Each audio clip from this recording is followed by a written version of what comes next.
कभी माँ बाप समझाते हैं कि इतने जवान हो गए हो, होश कब आएगा, अभी बेहोश ही हो क्या। कभी बेटा अपने माँ बाप को समझाता है, कभी पड़ोसी पड़ोसी को समझाता है, कभी सासू अपनी बहू को बड़ी कोमलता से समझाती है, कभी माँ अपनी बेटी को समझाती है और डांटती भी है। मनुष्य ही एक ऐसा प्राणी है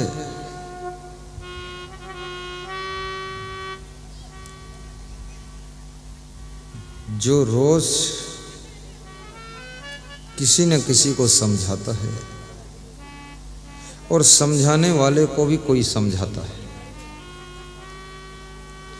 समझाने वाला भी समझता नहीं है और जिनको समझाते हो वो भी समझते नहीं। आज मेरे पास एक सज्जन आए, उन्होंने पर्ची लिख कर दिया कि मैं आपके चरणों में शराब छोड़ना चाहता। तो मैंने उनका सम्मान किया, आदर किया, उन्होंने शराब छोड़ी। तो मैंने उनसे ये भी कहा कि शराब छोड़ रहे हो तो साथ में सब नशा छोड़ दो। बोले सब छोड़ दूंगा लेकिन तंबाकू आप मेरे लिए छोड़ दो।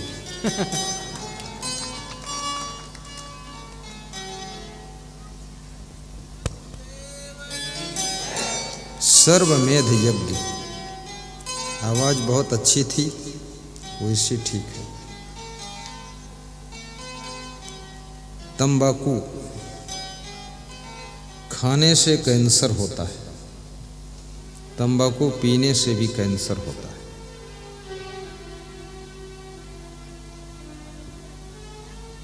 गंदी चीजें खाने से कैंसर होता है।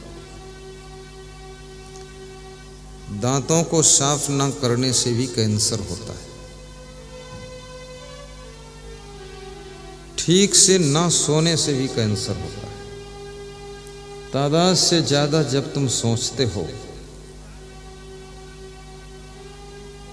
गहरी नींद सोते नहीं हो, ऐसा क्यों होता है? ऐसा इसलिए होता है कि आपके मन में कोई चिंता होती है, आपके मन में कोई टेंशन होती है, कोई तनाव है जो भीतर तुमको सोने नहीं दे रहा।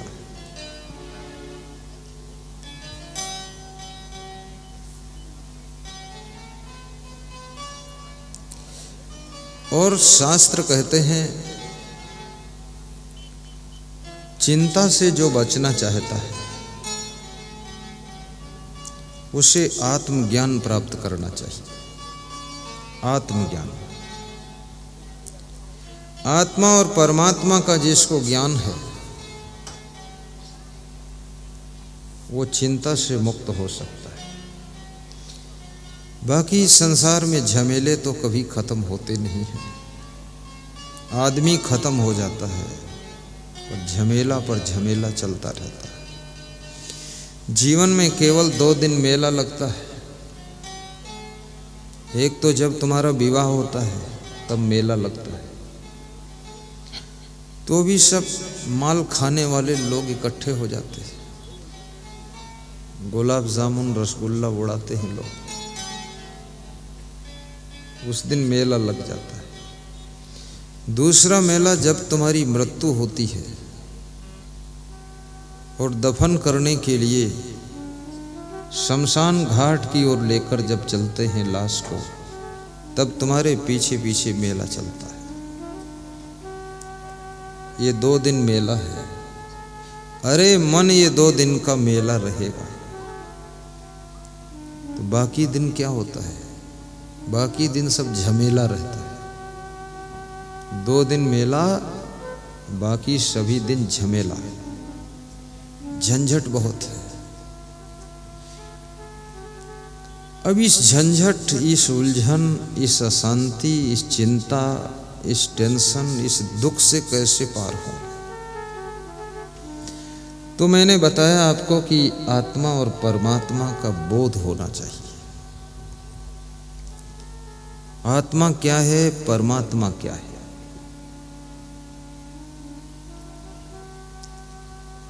तुम कौन हो, हम कौन है, जगत क्या है, जन्म क्या है, मरण क्या है, पैदा क्यों हुए हैं, इसका कारण क्या है।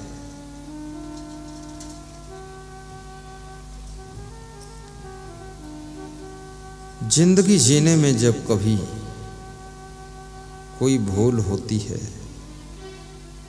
तो भूल जिंदगी भर सूल बन जाती है, और जब तुम्हारी भूल सूल बनती है तो जिनके हाथ में त्रिशूल है वो शिव जी का थोड़ा तुम्हें ध्यान करना पड़ेगा। शिव जी जो कह रहे हैं त्रिशूलधारी, वो करना पड़ेगा। शिव जी क्या कहते हैं? शिव जी कहते हैं, खाएं कबाब शराब सरोजा, निस्दिन पर नारिन कहाँ खोजा। मानहि मात पिता नहीं देवा, साधुन से करवावै सेवा, जिनके आचरण भवानी ते जानो निश्चर संप्राणी। शिव जी कहते हैं जो निशाचर है उसको हमेशा चिंता रहती है। निशाचर, निशा माने रात और चर माने चरने वाला। चरने मतलब विचरने वाला। रात यानी अंधेरा, अंधेरा यानी अज्ञान। जो अज्ञान की घोर रात्रि में विचरण करता है, अर्थात जिसके आचरण अज्ञानता से संपन्न होते हैं, वो निशाचर होता है और उसके जीवन में हमेशा दुख रहता है। यहाँ बहुत से प्रिंसिपल भी बैठे हैं, डॉक्टर बैठे हैं, पंडित जी बैठे हैं, पुजारी बैठे हैं, उनको व्यास गादी धन्यवाद दे रही है। और यहाँ बहुत से शराबी और जुआरी भी बैठे हैं, उनसे व्यास गादी दक्षिणा में उनकी बुराइयां मांग रही है, बुराइयां दे दो।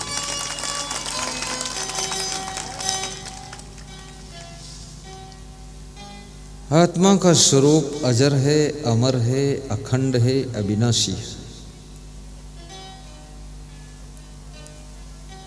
आत्मा की मृत्यु नहीं होती है। जो कुछ मिला है जन्म लेने के बाद मिला है, और जो कुछ छूटेगा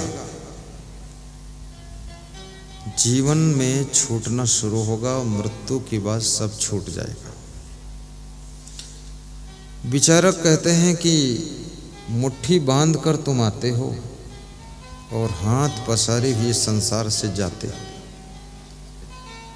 पर मैं कहता हूं हाथ भी साथ नहीं जाते, ना हाथ पसारे ना हाथ बंद किए, हाथ भी यहीं रह जाते। फिर भी तुम्हारे साथ में कुछ जाता है। तुम्हारे साथ में क्या जाता है? जो जाता है वो तुमको दिखता नहीं है, और साथ में कुछ आता भी है। जो लोग कहते हैं यहाँ क्या लेकर आए हो, क्या लेकर जाओ, मैं तो कहता हूँ बहुत कुछ लेकर आए हो और सब कुछ लेकर जाओ, लेकिन गठरी बांध कर नहीं जाओगे, पर लेकर जाओगे। कैसे जाओगे? संस्कार,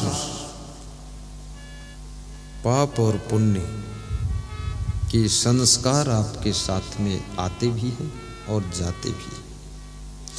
इसलिए कभी कभी तुम कहते हो कि इस जन्म में मैंने कोई गलती नहीं किया है, लेकिन शुरू से ही दुख ही भोग रहा हूं।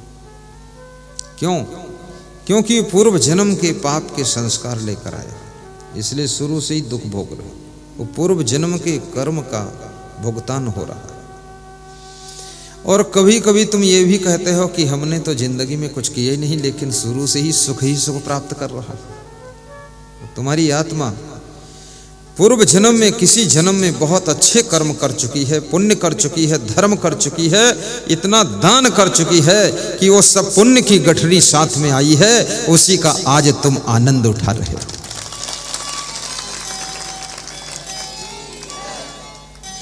लेकिन जो जोड़ जोड़ कर यहां रख रहे हो ना, ये साथ नहीं जाएगा।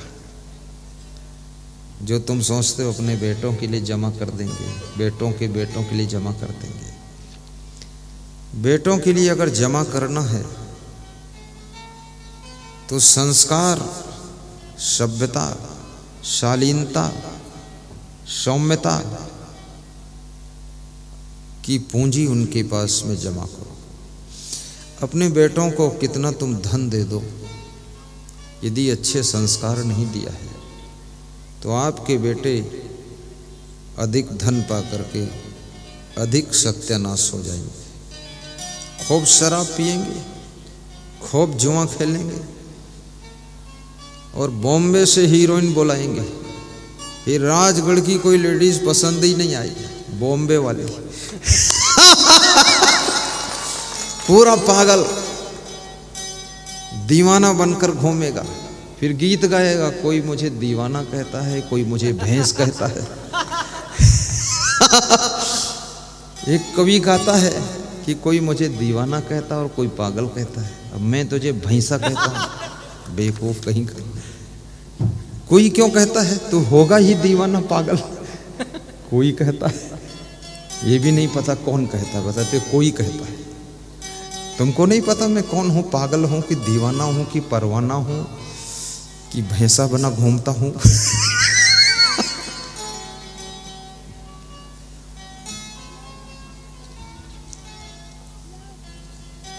किसी के रूप और सौंदर्य पर जो दीवाने हो जाते हैं वे लोग अपनी इस अमूल्य जिंदगी को दुख के कुएं में ढकेल देते हैं। क्योंकि जिस रूप और सौंदर्य को देख करके तुम्हारे मन में पागलपन पैदा हुआ है, रूप और सौंदर्य ही स्थायी नहीं है, परमानेंट नहीं है, वो टेम्परेरी है, क्षणभंगुर है। आज जो सुंदर दिख रहा है 10 साल के बाद वही व्यक्ति बंदर जैसा दिखाई देने लगता है। इसलिए इस क्षणभंगुर रूप पर भी मोहित मत होना। और 2 चीजें मनुष्य को बहुत खतरनाक घसीटती हैं, ऐसा घसीट घसीट कर दुर्दशा करती है। एक तो सुंदर रूप और दूसरी रुपया। रूप और रुपया। रुपया जब किसी को देना पड़ता है तो ऐसे लगता है कि रुपया क्या निकला है, जान ही निकल गई है। हाँ, ये रुपया भी बड़ी मुश्किल से निकलता है। ये तो धन्य है चाठा जागीर की धरती, जहां के लोगों ने सत्संग समागम के लिए रुपया निकाला है, निकाला है, और सबने निकाला है, सबने निकाला है। गरीब हो, अमीर हो, मीडियम हो, कोई भी हो, जिसकी जो सामर्थ्य थी, कोई 5,000, कोई 2,000, कोई 3,000, कोई 1,000, कोई 500, मुझे पता नहीं, लेकिन निकाला है। और उसी रुपया से ये व्यवस्था, ये सब हुई है। मैं तो कहूँगा ये रुपया किसी के साथ में ना आया है ना साथ में जाता है, ये बीच में ही मिलता है और बीच में ही छूट जाता है। लेकिन ये रुपया का आकर्षण अगर बहुत ज़्यादा है तो ये रिश्तों को भी बिगाड़ देता है। ससुर और दामाद में दूरियां हो जाती है, पति और पत्नी में दरार हो जाती है, सासू और बहू में तकरार हो जाती है, पिता और पुत्र में एक दूसरे के लिए बोलचाल बंद हो जाती है।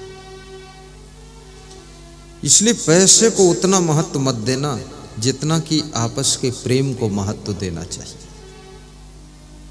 प्रेम बहुत बड़ी चीज है। आपको दहेज में कुछ मिले न मिले, पर दहेज में अगर सुंदर स्वभाव की पत्नी मिली है।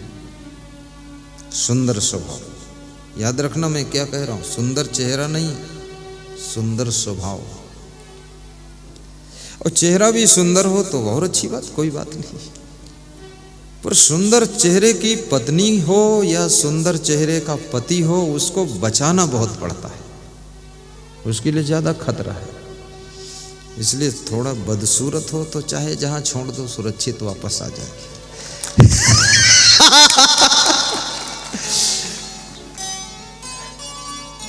अब सब स्त्रियां खुश है कि हमको अगर बदसूरत पति मिले तो अब शादी कर लूंगी, लफड़ा खत्म। अब बदसूरत वालों की बाजी लग गई। और बदसूरत वह नहीं है जिसका चेहरा सुंदर नहीं, बदसूरत वह है जिसका चरित्र सुंदर नहीं है, स्वभाव सुंदर नहीं, विचार सुंदर नहीं, वो सबसे ज्यादा बदसूरत होता है। सबसे सुंदर वह है जिसका चरित्र सुंदर है, विचार सुंदर है, अंदर का भाव सुंदर है, कर्म सुंदर है, व्यवहार सुंदर है।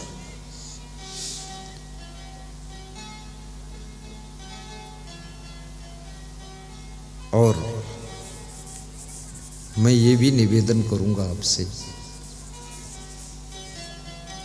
कि जहां परमार्थ के कार्य हो रहे हों, सबसे आगे बढ़ करके तन मन धन अन्न समय बुद्धि वहां दान कर देना। बुद्धि भी दान देना चाहिए, क्योंकि बुद्धि बहुत बड़ी चीज है, सबके पास बुद्धि होती नहीं।